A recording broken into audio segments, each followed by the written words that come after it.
Welcome to the 2026 Trend Talk Podcast, a multi-part mini-series from the American Planning Association in partnership with the Lincoln Institute of Land Policy. This series focuses on new and emerging trends and their potential impacts on our communities and the practice of planning. My name is Joe DeAngelis, Research Manager at the American Planning Association, and your host. Today, I'm joined by Nestor Davidson, who serves as the Emma Bloomberg Professor of Real Estate at the Harvard Graduate School of Design. Nestor's teaching and scholarship are focused on regulatory frameworks for real estate markets, as well as broader legal determinants of the built environment. Professor Davidson has also been a pioneer in the field of urban law, exploring the role of the legal system in urban governance and city life, including, and notably for today's discussion, critical fault lines in the legal relationship between states and local governments, especially on the subject of preemption, which is what we're going to be talking about today. So before we jump into it, Nestor, how are you doing today? I'm doing great. Great to see you, Joe. Yeah, you as well. I think this is should be a good and pertinent discussion, given a lot that's in the news right now. And again, this is a foresighted trend report focus, discussion. So we want this to be as future focused as possible. But preemption is such a relevant thing right now. So let's start with the basics. We do largely speak to an audience of planners, right? APA membership planners across the US and across the world. So there's probably a solid understanding of the concept of preemption already. But just for the sake of introductions here, can you walk us through a general description of preemption and maybe give us a little bit of a historical grounding in how it's developed and changed over time? Terrific. So I think it's important to start with a baseline and understand that preemption is just an inherent feature of any time you have multiple levels of government. It happens in the United States, it happens in Europe, it happens all over the world. If you have a national government and you have a state government and you have a local government, there needs to be some system to work out how you manage conflicts in authority. And in the United States, we have federal preemption of states and local government, and we have state preemption of local government. And by and large, historically, preemption was a kind of mechanical tool that the legal system developed, whether it was express preemption. Sometimes a higher level of government will say to a lower level of government, hey, this is an area of policy that we think should be uniform, the national level, at the state level, and we're going to preempt. We're going to take this area of policy. Sometimes it's just implicit. Sometimes there are two different regulatory regimes, and courts have to figure out how to make them mesh. But I would say, just in terms of the arc, and we'll talk about this a little bit more when we get into what's been happening in the last few years, I think preemption, like so many other areas of policy and law, has gotten a little bit wrapped up in politics and polarization.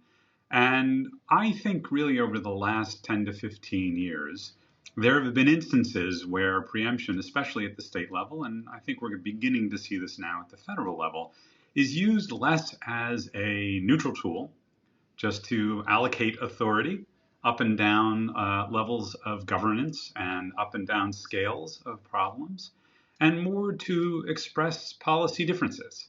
And I think that's a little bit different. And we can talk about, and I hope we will, the valence of that in the planning and land use and housing context, because I think it's interestingly complex in that context. Definitely.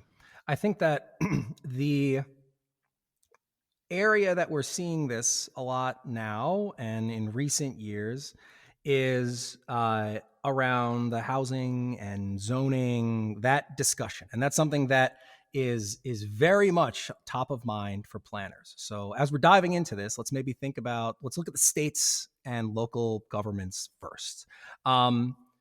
For planners, it's pretty much impossible to ignore the growing role of states that have sought to preempt local decision-making and authority on a whole host of issues.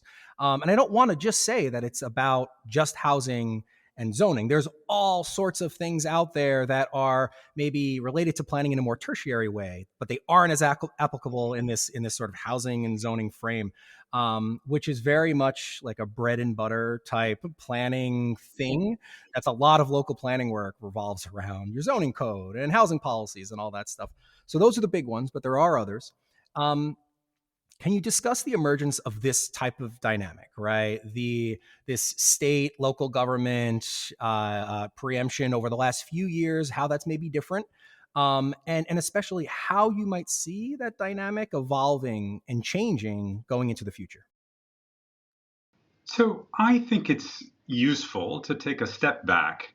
And when I teach land use law, we can go all the way back to the 19th century and state delegation of authority to local governments.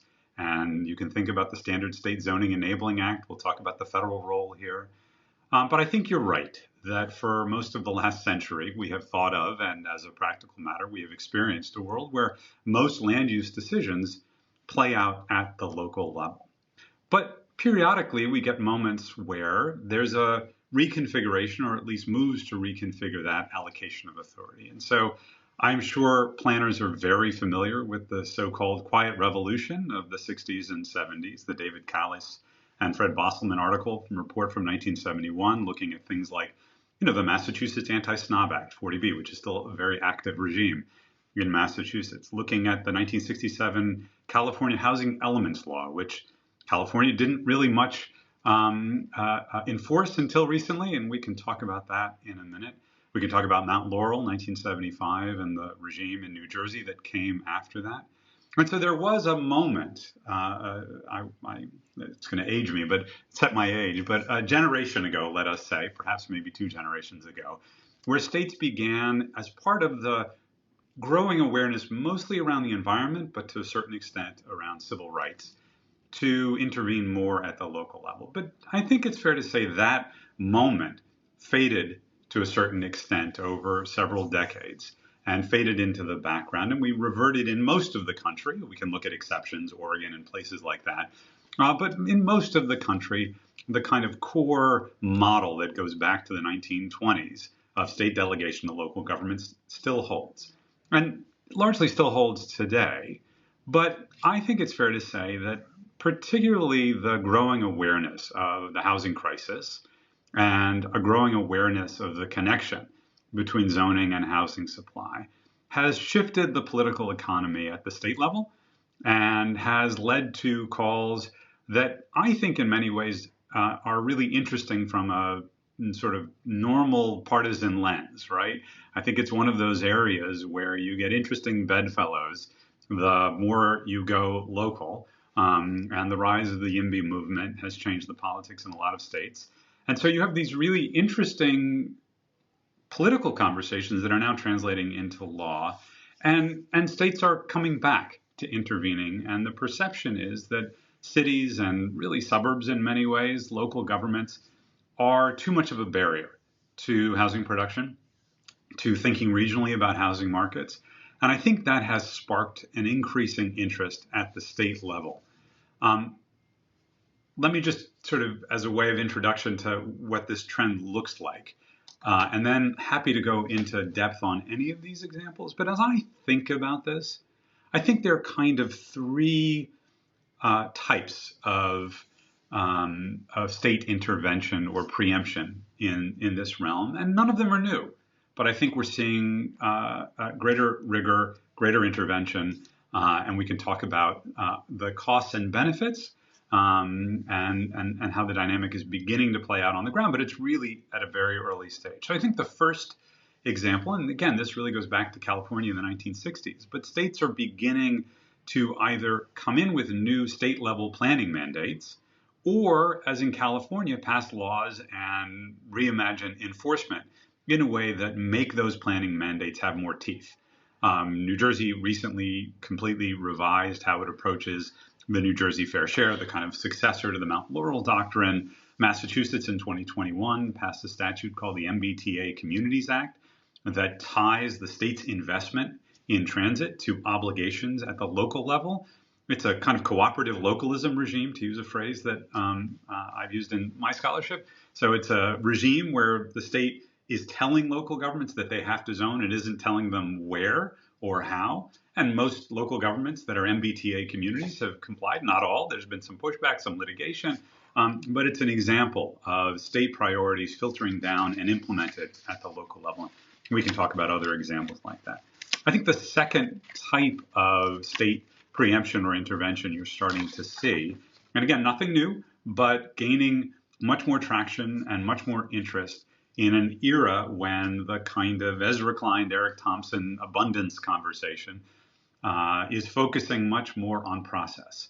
So there have been a series of reforms that have tried to streamline permitting, streamline environmental review, streamline development review, limit exactions to shape the process of how local governments manage development in order to move more quickly. I've been told that time is money, and that the ability to move to limit the amount of time that it takes to go from concept and financing to housing actually makes a significant difference. And so California, Massachusetts, a number of other states have begun to look and have begun to enact essentially procedural reforms imposed from the state down to the local level. And the third category, I would say, are substantive provisions at the state level. So this is actually displacing, not telling local governments, here's how you have to think about things and we want you to plan. Here's how we think the decision should play out procedurally, but actually stepping in. And I think the biggest trend here is the elimination or limitation of single-family zoning. So Oregon in 2019 passed a statute requiring the state's largest cities to allow duplexes, triplexes, quads, clusters, townhouses in areas zoned detached single family statewide, right? Pretty significant if you think about the century we've had since Euclid, that this is a kind of really a revolution, not so quiet anymore, right? California has had a couple of waves of this, right? 2021, the governor signed a bill similarly allowing owners to split their lots and convert their homes to duplexes. And there's been ADU reform in California. There are similar measures in Washington and Vermont. Other examples of this are some states are doing direct upzoning, right? California has commercial corridor upzoning laws. Some states, California again being kind of at the forefront of all of this, preempting local minimum parking requirements, right? That's a substantive limitation on the local authority to set conditions on land use. 18 states now preempt ADU limitations. And so, I think this is a trend, if we're going to look forward, that I think is only increasing, right? So Florida passed the Live Local Act, requires local governments to authorize multifamily residential and mixed-use development much more broadly than local governments had, changes the sort of tenor of what is by right and what is permissive. There are conditions on all of this. It's a complex statute, and I don't think we have time to go into all the details, but it's a pretty significant shift in how land use operates at the local level in Florida. Texas, this past summer, passed a suite of similar bills that really get right into the weeds, some procedural, but some really substantive about where multifamily zoning is allowed, how rezonings occur, what kinds of sites have to be open. And as with so many things in Texas, it's really targeting the big cities. There are some interesting tensions between the state and places like Dallas and Austin and San Antonio and Houston. So much of this is targeted at the largest cities. But there are other provisions that cover the state as a whole. So again, our time is limited, but I hope this gives you a sense of the breadth of state interventions. And again, to look forward, I think one thing I have seen in studying and looking closely at preemption, not just in the land use and housing context, but much, much more broadly, is these things tend to get their own momentum. And once you have a model that a state thinks works, it tends to get replicated. And so I think if I had to guess where we're going to be as 2026 plays out and into the future, again, given the politics shifting on this, I think we're going to see more and more of this. It's really interesting. Now, before we move on from this, because it's a core interesting topic, right? You mentioned earlier the cooperative localism, right? Yes. Earlier on, And the latter example that you're giving, like, it seems like almost like the other end of the spectrum, almost of action in some way. Is that like an accurate read on it? And second, which seems to be maybe the prevailing method going forward, if there is one? Not to put you on the spot for it, but I'm interested in hearing what you might have to say about that. Yeah, I'm going to do that law professor or professor, I guess, dodge, and say I haven't seen the data that's tried to break this down. So, with that caveat, I would say it's a mix, right? So, there are ways that you could characterize much of this as a model where states are putting some guardrails around or conditions on local authority. Some states, Florida, Texas, a few others, are being a little bit more aggressive. That's the end of the spectrum, as you know. But I think even in a state like California, the state hasn't come in and, with charter cities or non-charter cities, entirely displaced local authority. And some of that is politics, but some of that is the practical recognition that if you're in Sacramento, you can set goals, you can even try to identify particular friction points that need to be reformed, and you can also, begin with your own law, right? So the reforms to the California Environmental Quality Act is really a state mandate that the state is now beginning to pull back on in areas where it probably doesn't make a lot of sense to do a full environmental review if you're doing infill affordable housing. We have a pretty good sense in most cases of what the environmental impact of that is going to be, right? An interesting debate, but I think that's a positive reform that really begins at the state level.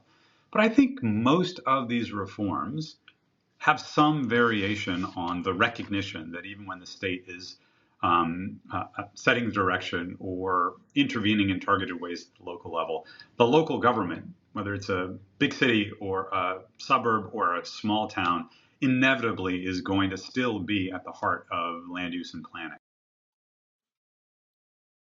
And I'll just add one coda to that. I do think, to put on our hats thinking about this from more of an evaluative perspective, I do think models that recognize the inevitability of partnership, recognize that there are certain problems at the local level, certain elements of parochialism, certain ways in which the local political process can fail, communities that need protection, the whole question of how people who don't live in a community, how they're represented, right? I think that's a really important set of questions. And I think it's appropriate in some contexts for the state to take that seriously. I do think, as a practical matter, both the local reception and the practical implementation is going to tend to work out better if the framework is one where at least there's an attempt to be cooperative, as opposed to, and not to say that there aren't local governments that are resisting appropriate changes, right? I don't want to deny that's a dynamic here. But I do think in the long run, if there are models that can develop that recognize that the divide between states and local governments in this area is an artificial divide, and we need to think about how we empower local governments, how we shift priorities, but how we recognize that local planners, local city council members, county councilors, and the like have a role to play. Not to minimize the state discussion, right? It's a big thing, but a growing and potentially bigger thing right now is the federal piece of this, right? Federal preemption discussion. We discussed this in the trend report, but the current presidential administration, they've demonstrated that they are very interested in some ways seeking to compel states and municipalities to change laws, policies, regulations that don't necessarily align with their priorities. And many of these do concern the work of planning, I would say, very closely. Transportation and climate change are two that are very much on my mind right now.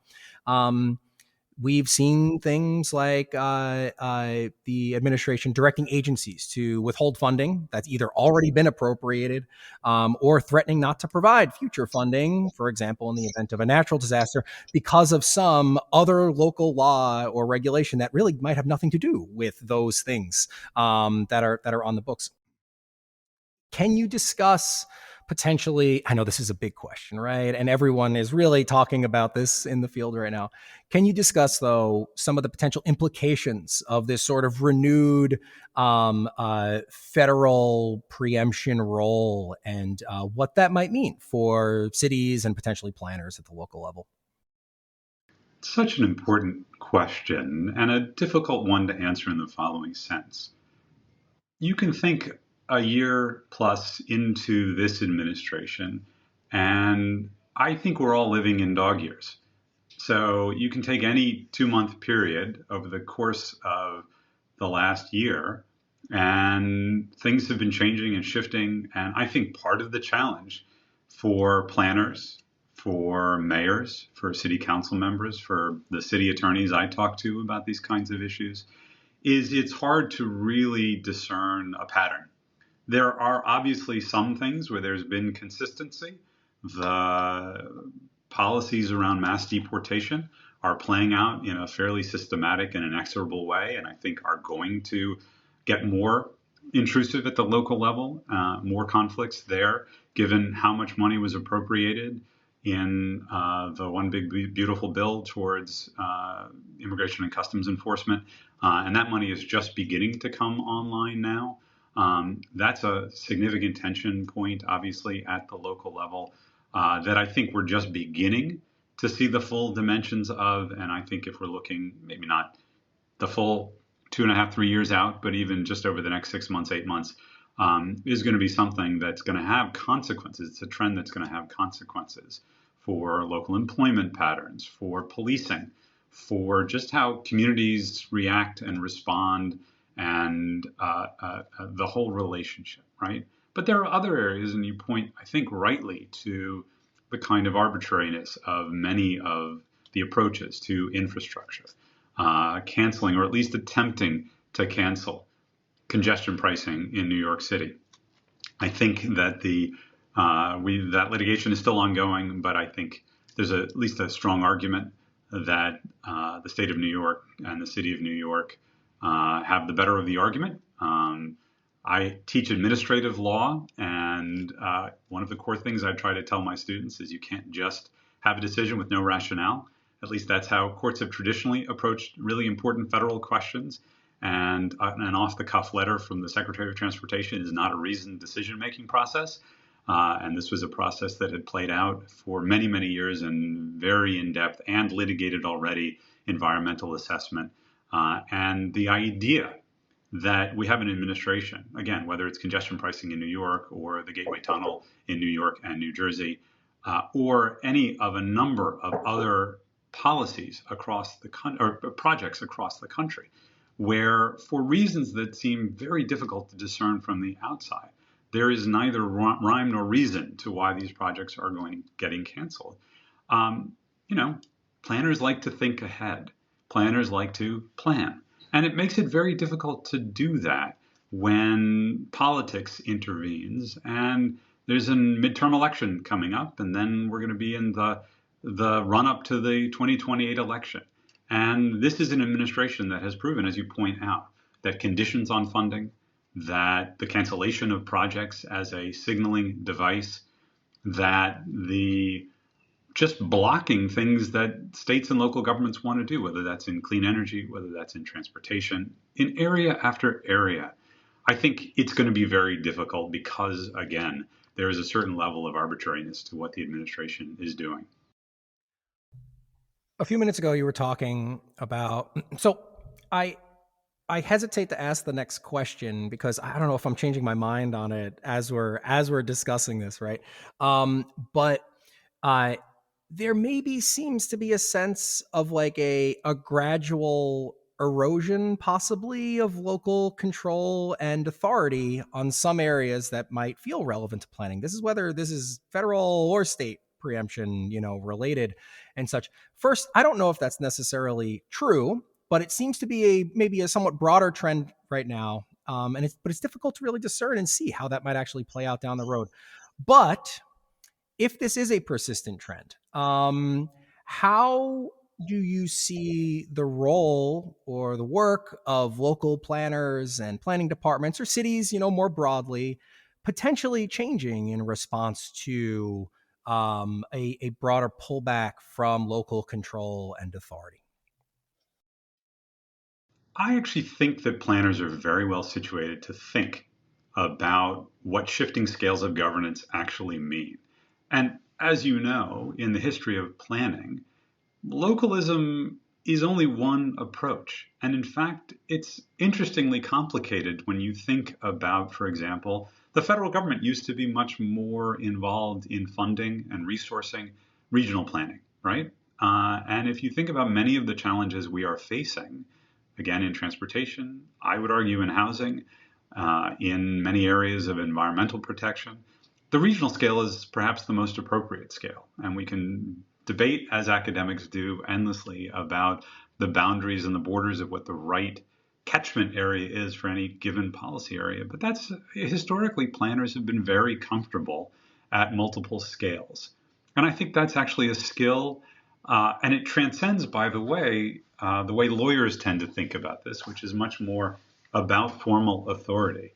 And so when I wear my lawyer hat, when I wear my law professor hat, I tend to think a little bit more about friction points and conflicts. And that's fun to write about, that's fun to research. But I think in practice, there's actually a lot more collaboration, cooperation, recognition of shared interests.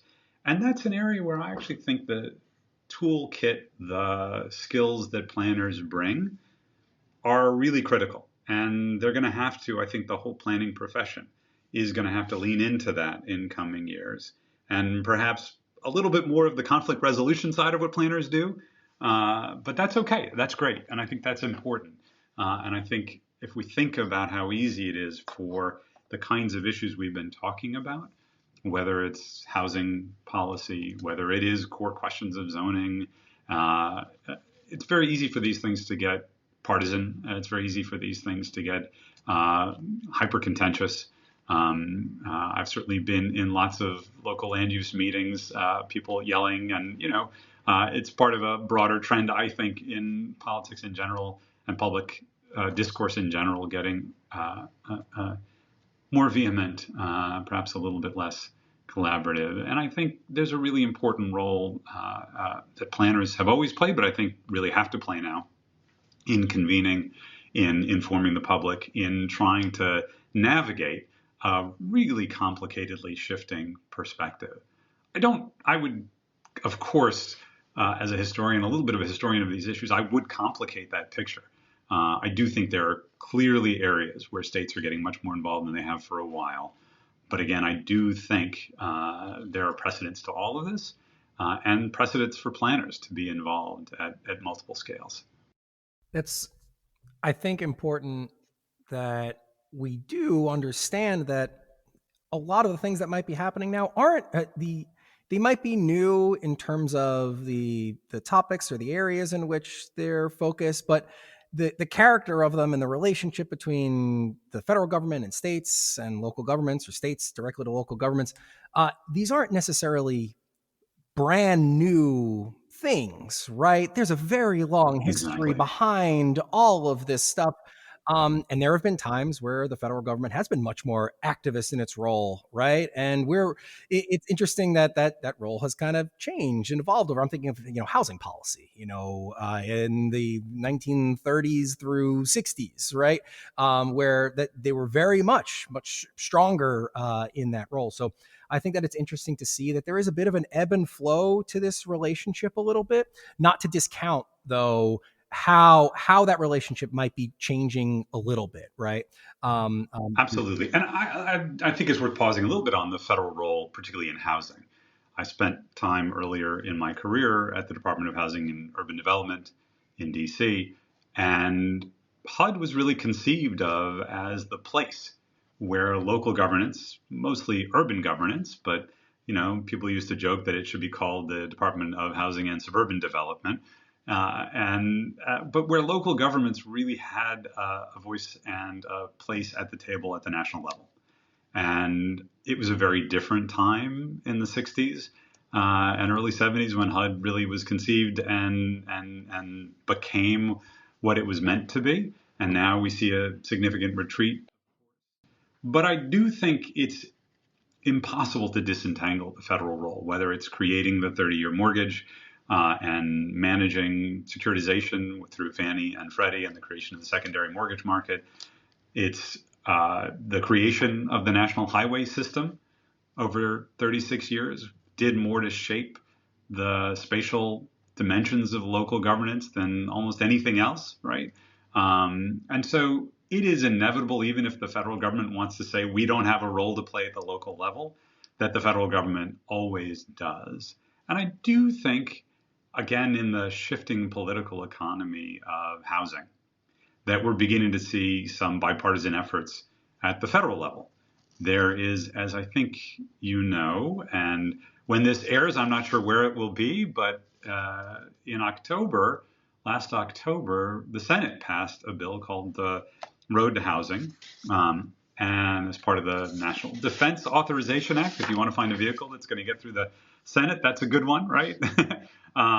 So it may, by the time this airs, have been killed in the House or may have passed the House, but it had pretty strong bipartisan support on the Senate side, 24-0 in the committee. Senator Tim Scott working with Senator Elizabeth Warren. That's not an alliance that you often see. But it's a recognition at the federal level that the kinds of things that we've seen, the kinds of policy conflicts that we've seen at the local level about permitting reform, about environmental review, about the substance of local land use and planning is now going to potentially, at least, be of interest much, much more directly than we've seen from the federal government, probably since the late 60s and early 70s. And so for planners, I do think this is an area that's worth paying close attention to. It would do everything from simplifying NEPA for housing-related activities to tying community development block grant funding, CDBG funding, to accelerated home building and funding reductions if you're not actually moving the needle substantively in terms of housing supply at the local level, other incentives, creating best practice frameworks through HUD. It's obviously too early and it may never pass, but this would be a pretty significant revitalization of the federal role. And it's not so clear that this is an administration that would necessarily take it seriously, but you could well imagine certain elements of this aligning with a kind of deregulatory approach to housing supply. And we can have, I think, reasonable debates about whether housing supply alone is enough to solve the challenges, but I do think housing supply has to be a part of the solution. And it's, I think, significant that you're getting broadly supported bipartisan legislation at the federal level at a time when most things that happen in Congress seem to have pitchforks attached, right? That this is an area that actually seems to be moving in a kind of legislative process that looks like what happened 30 or 40 years ago. A little bit earlier, you mentioned precedent, right? I'm not a lawyer, yes, but I know that is a world that deals quite a bit in precedent and such. And I think it is an important part of this conversation. As I see it, each state or federal action or whatever it might be is potentially setting a precedent or for creating those conditions for a new action that might go a bit further. And that might be worrying for some on the federal level. It might be different related to preemption at the state level for others who might want to see a more active state role in housing production or whatever it might be. That, for me, it can make it a little bit difficult to understand, right, just how much further this might actually continue to progress. Now, you alluded to we can't just predict the future and say that trends are just going to develop in a linear way from here on out.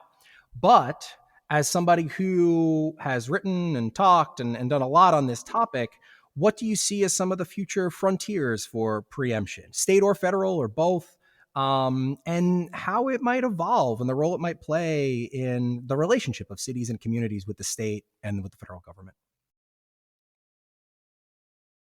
It's a great question. And I think there are optimistic and pessimistic versions of where the trend lines we see might go. I think there's an optimistic version that goes back to the conversation we were having about a recognition that inevitably every level of government has an interest in well-designed, well-built, well-supplied local communities, right? And models that recognize that entirely displacing the authority of local communities has negative consequences. I think that those models are out there. I think the right way to think about it is to think about incentives, to think about resources, to think about elevating the role of every level of government in solving what are truly all hands on deck kinds of problems. Again, whether it's housing or environmental quality or climate, these are things that everyone needs to be at the table to solve. If I think about a pessimistic version of it, I worry a little bit about our tendency to polarize things that could otherwise be neutral governance tools. And I see that in broader areas of the preemption conversation between states and local governments. And you can point to many, many policy areas across the breadth of what local governments do, whether it's in civil rights or in labor and employment or in environmental protection or in new technologies. I could give you chapter and verse on ways in which it's been a very adversarial relationship where arguably states have abused the authority to preempt, where courts have had to get involved and police this, and mostly have sided with the states, although not always. And that kind of abusive state preemption worries me. And I think that models that lean into that conflict, that don't recognize, that there's still going to be an important role for local governance, and that a shared governance model is the right way to approach some of the hardest questions we're facing, that worries me. And sometimes that's framed as a red state, blue city dynamic, but I think it's broader than that. And I think it plays out in states all over the country. And I think that that is something that is worth being concerned about. And I am not, I'll just say to close, I'm not 100% a reflexive localist. I do think it's important to recognize that sometimes local politics don't work.